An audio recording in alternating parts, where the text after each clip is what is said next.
এখন রাত 10:30 বাজে। তা এখন গ্যাসের লাইন দেখুন এতটা। এটা হচ্ছে নেতাজি নগর মোড়, আর এখান থেকে আমরা যখন গ্যাসটা নেব সেটা হচ্ছে গাছতলা। মানে মিনিমাম এখান থেকে 1 কিলোমিটার। আজকে আমরা এত কষ্ট করে রাত জেগে, ঘুম নেই, খাওয়া নেই, দাওয়া নেই, ঘুম নেই, রেস্ট নেই, কিচ্ছু নেই।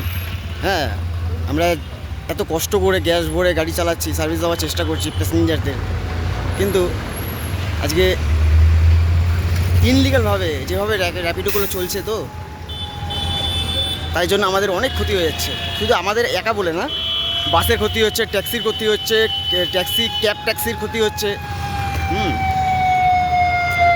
তাহলে এই জায়গা থেকে আমাদের ইনলিগালভাবে চলাটা আমাদের বন্ধ করতে হবে। যেভাবে ইনলিগালভাবে করছে, বাইকগুলো নিয়ে ভাড়া খাচ্ছে,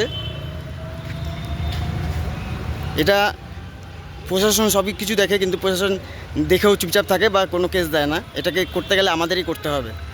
তাই যত রুটের অটো আছে সবাইকে একটাই কথা, একটাই অনুরোধ, যে এই যে আন্দোলন আমার সাথে একটুখানি সাথে সাথ দিও, তাহলেই হবে।